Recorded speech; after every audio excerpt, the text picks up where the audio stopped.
Hey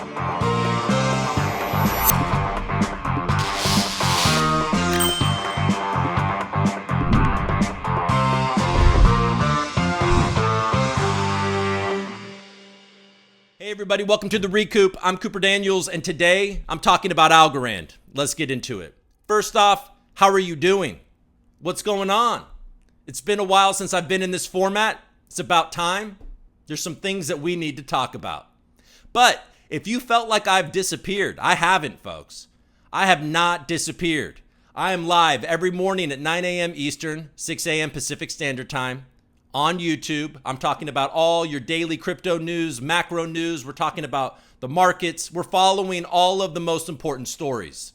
So tune in on Monday. I'll be back. I just took a 2-day break. I'm back this Monday at 9 a.m. Eastern. You can find the recordings in the live section of this channel. Make sure you subscribe to my channel. Make sure you like the videos, share them on social media, follow me on Twitter at Coop_Daniels, do all of the things. But look, folks, we got a lot to talk about. The Algorand ecosystem has been under attack, right? Doesn't it feel that way? It's been a brutal few months, and I just wanted to break it all down a little bit for you guys. I've been talking about it in my live show, but I thought it might be a good idea to consolidate, try to make a quick video, underline the bull case for Algorand, the bear case for Algorand, and then in the end, telling you how I'm approaching it. You guys know me. I've been talking about Algorand for a long time. I've talked about the bronze medal party, where it went Bitcoin, Ethereum, Algorand. Is the bronze medal party still on the table, folks? Or are we going to be having a yellow ribbon party, congratulating each other for participating? We're going to talk all about it, but let's just dive in. Why don't we just start with the easiest case for me to make, the bull case for Algorand? Well, any good bull case for Algorand starts with the tech and the people behind the tech. You guys know, I'm sure you've heard me talk about it before, but look, Algorand has never been down. It can process 6,000 transactions per second. It has near instant finality, minimal transaction fees. It's the perfect blockchain for large financial institutions, GameFi. There's real world adoption. We'll talk about that in a second. It was created by Turing Award winner Silvio Macaulay. Silvio is behind cryptographic breakthroughs like zero knowledge proofs, verifiable random function, also the Algorand consensus, pure proof of stake. Also at AlgoRANT Inc., you have somebody named Chris Pikert. Chris is the head of cryptography at AlgoRANT Inc. And folks, he is one of the premier post-quantum minds.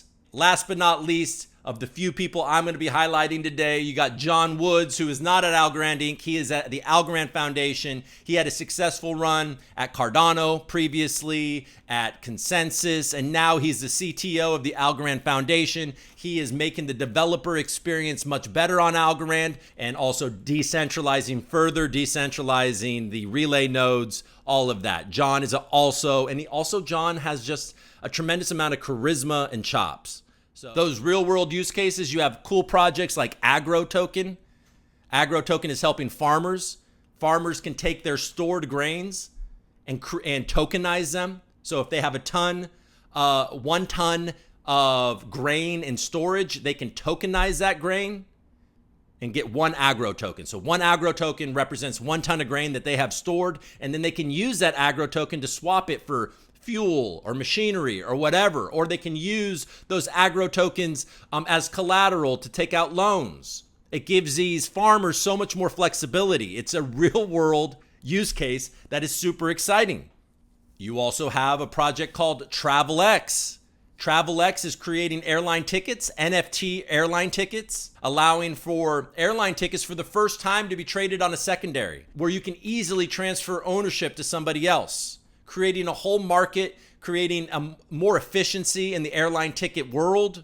What Algorand's partnered with Bank of Italy for bank guarantees, insurance guarantees, loan guarantees. What's a bank guarantee? Well, a bank guarantee is when a bank says, hey, if this person defaults on the loan, we'll cover it.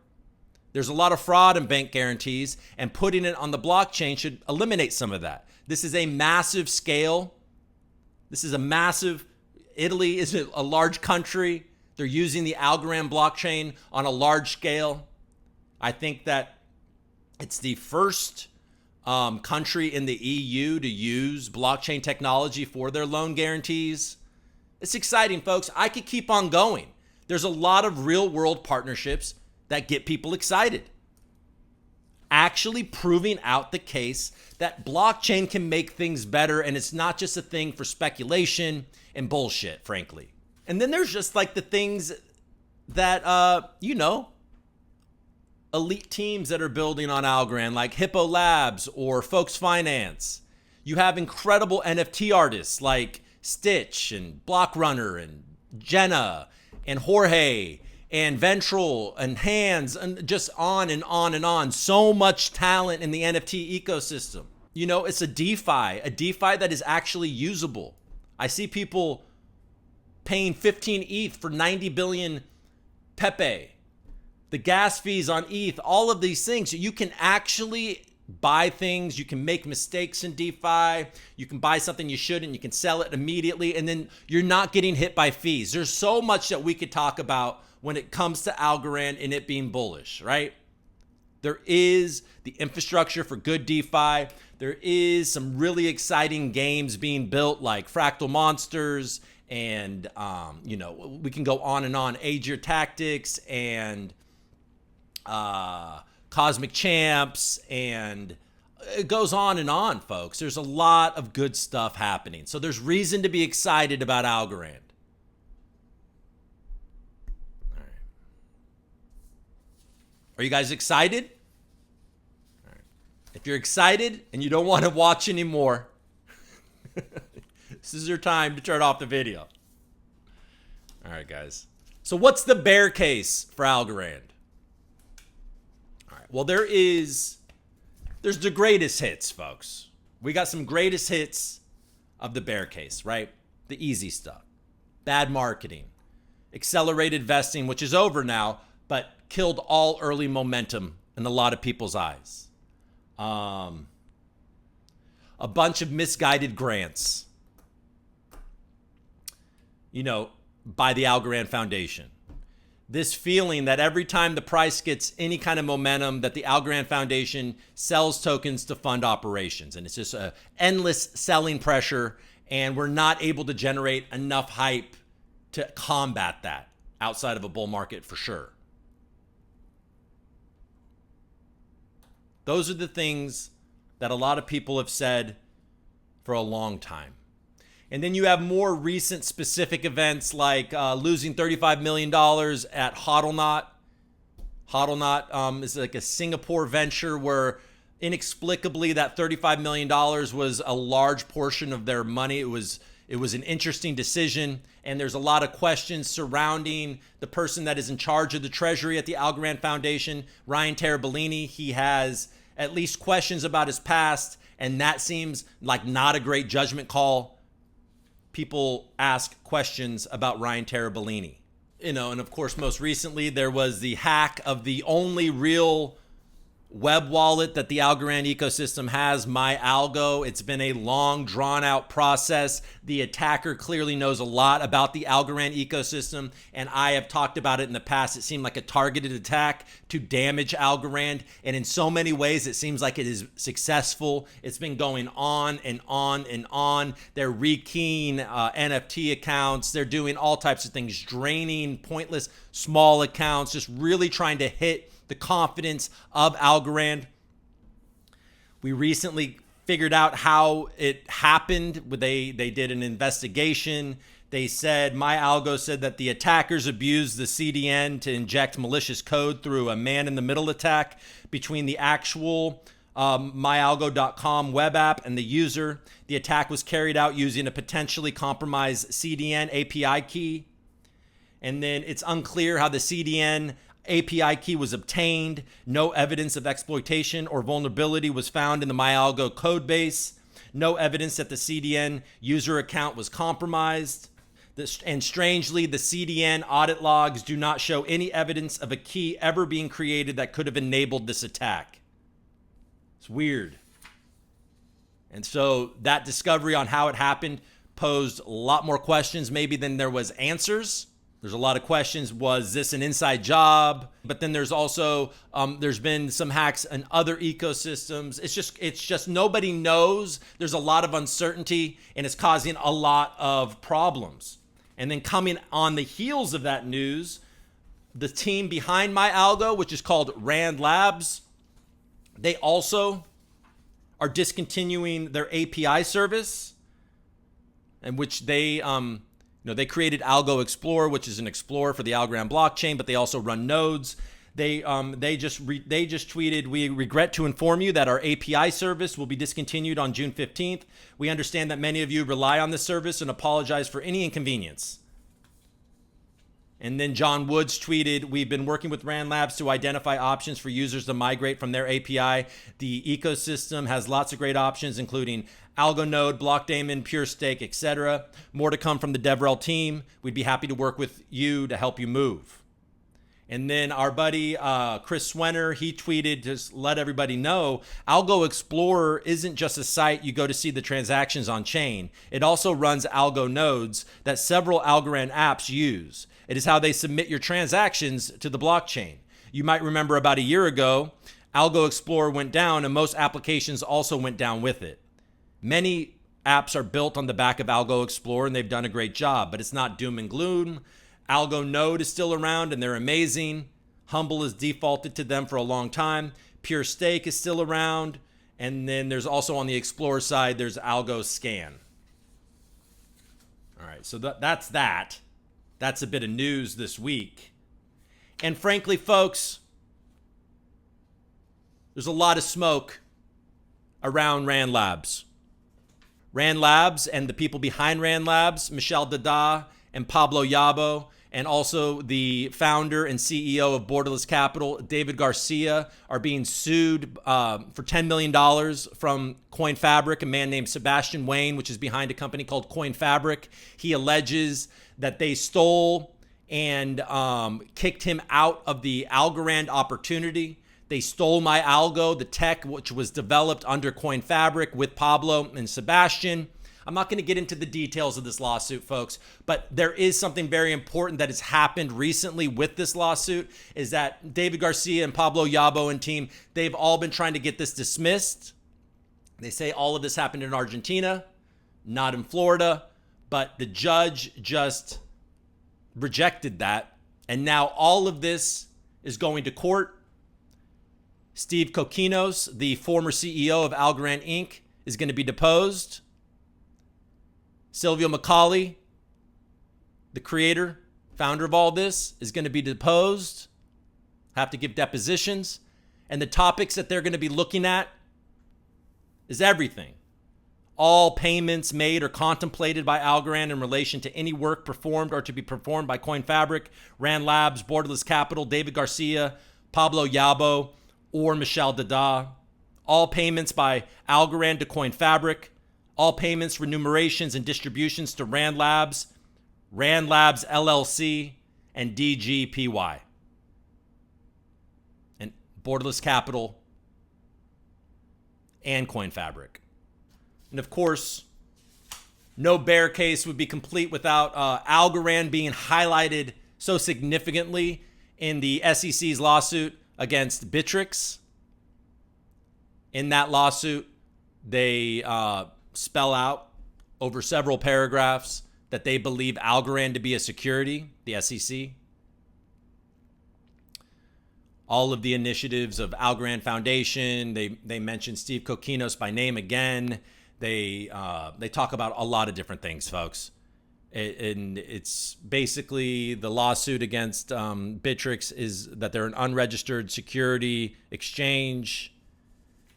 And ALGO is one of their unregistered securities that they sell or they support. The final statement about Algorand in that lawsuit states, these statements by everybody, by the foundation, by Inc., all the statements that they lay out in the Bittrex lawsuit, they end with, these statements led reasonable Algo investors throughout the relevant period to expect that the demand for Algo would likely increase based on Algorand Inc.'s and Algorand Foundation's efforts to increase demand for Algorand technology, thereby resulting in a price increase for Algo.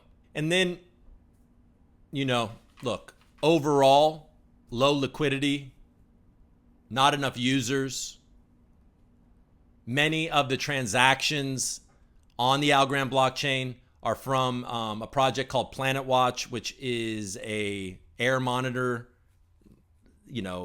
project, kind of like Helium, but for air quality. And that's much of the transactions that happen on the Algorand blockchain. And Planet Watch in general, which has been around for a long time in the Algorand ecosystem, seems to, from as far as I can tell, having a hard time monetizing that data. Look, that bull case, that's what's got me excited for 2 years now, almost. Nearly 2 years of me talking about Algorand. That entire bull case still stands.